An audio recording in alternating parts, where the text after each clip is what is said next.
আজি এটা নতুন ভিডিঅ'লৈ আপোনালোকক স্বাগতম। আজি আমি এইটো ভিডিঅ'ৰ জৰিয়তে আপোনালোকক জনাই দিম যে চৰকাৰী টয়লেটৰ টকা সোমাই আছে। আপোনালোকে চৰকাৰী টয়লেট লাভ কৰিছে নেকি? আপোনালোকে যদি জানিব বিচাৰে যে চৰকাৰী টয়লেটৰ যিটো নতুন 2025 চনৰ লিষ্ট ওলাইছে, সেই লিষ্টটোত আপোনাৰ নামটো আছে নে নাই যদি চাব বিচাৰে, তেনেহ'লে এইটো ভিডিঅ' প্ৰথমৰ পৰা শেষলৈকে চাই থাকিব। যদি আপোনালোকে টয়লেটৰ কাৰণে আগতে আবেদন কৰিছিলে, তেনেহ'লে আপোনাৰ নামটো নিশ্চয় আহিছে। এবাৰ আপোনালোকে লিষ্টটো চাই লওক। লিষ্টটোত যদি আপোনাৰ নামটো থাকে, তেনেহ'লে আপোনালোকে 18,000 টকা আপোনাৰ বেংক একাউণ্টত সোমাই যাব। কিয়নো ইতিমধ্যে বহুতৰে নাম টয়লেটৰ নতুন লিষ্টত বহুতৰে নাম আহিছে। এতিয়া আপোনাৰ নামটো আহিছে নে নাই কেনেকৈ আপুনি চাব, তেনেহ'লে বলক ভিডিঅ'টো আৰম্ভ কৰোঁ। অফিচিয়েলি ৱেবছাইটত অহাৰ পিছত আপোনালোকে স্ক্ৰল ডাউন কৰি তলফাললৈ আহিব লাগিব। তলফালে অহাৰ পিছত ইয়াত আপোনালোকে চাব পাৰিছে ইয়াত চাব পাৰিছে স্বচ্ছ ভাৰত ডাটা। ইয়াত চাব যে এপ্লিকেশ্যন ফৰ্ম। যদি আপোনালোকে নতুনকৈ আবেদন কৰিব বিচাৰে, তেনেহ'লে নতুনকৈ আবেদন কৰিব পাৰিব। এতিয়া আমি প্ৰথমতে আপোনালোকক দেখুৱাই দিওঁ যে লিষ্টটো আপোনালোকে কেনেকৈ চাব পাৰিব। স্বচ্ছ ভাৰত ডাটা, ইয়াত আপোনালোকে লিষ্টটো চাবৰ কাৰণে ক্লিক কৰি দিব লাগিব। যেতিয়াই ক্লিক কৰি দিব, ক্লিক কৰি দিয়াৰ লগে লগে আপোনালোকৰ সন্মুখত এনেকুৱা এখন পেজ আহি যাব। এনেকুৱা পেজ অহাৰ লগে লগে তলফাললৈ আহিব লাগিব। তলফাললৈ অহাৰ পিছত ইয়াত আপোনালোকে চাব পাৰিছে যে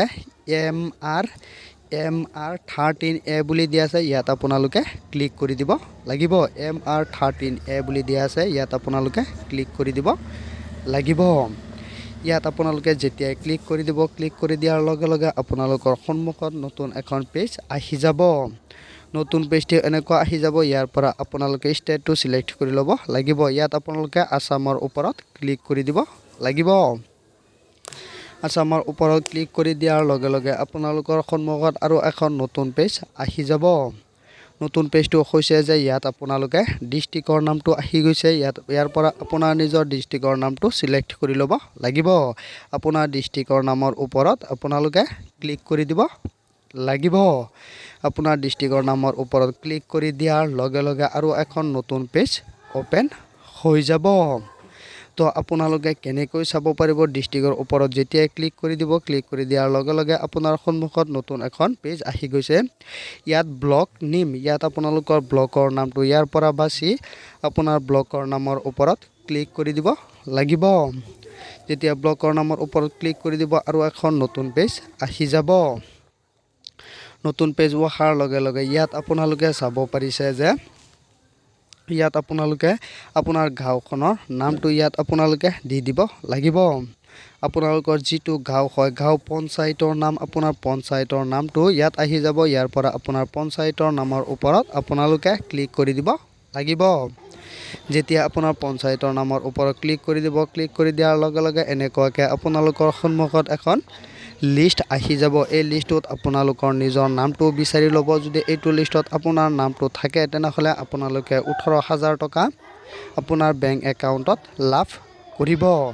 আৰু যদি আপোনালোকে নতুনকৈ টয়লেটৰ কাৰণে আবেদন কৰিব বিচাৰে, তেনেহ'লে আপোনালোকে নতুনকৈ আবেদন কৰিব পাৰিব। আবেদন প্ৰক্ৰিয়া ইতিমধ্যে চলি আছে। আপোনালোকে এটা কমেণ্ট কৰি জনাই দিব। পৰৱৰ্তী ভিডিঅ'ত আমি আপোনালোকক দেখুৱাই দিম যে কেনেকৈ নতুনকৈ টয়লেটৰ কাৰণে আবেদন কৰিব পাৰিব। যদি আপোনাৰ লিষ্টটোত আপোনাৰ নাম আছে, তেনেহ'লে নিশ্চয় আপোনালোকে অতি কম সময়ৰ ভিতৰতে 18,000 টকা লাভ কৰিব।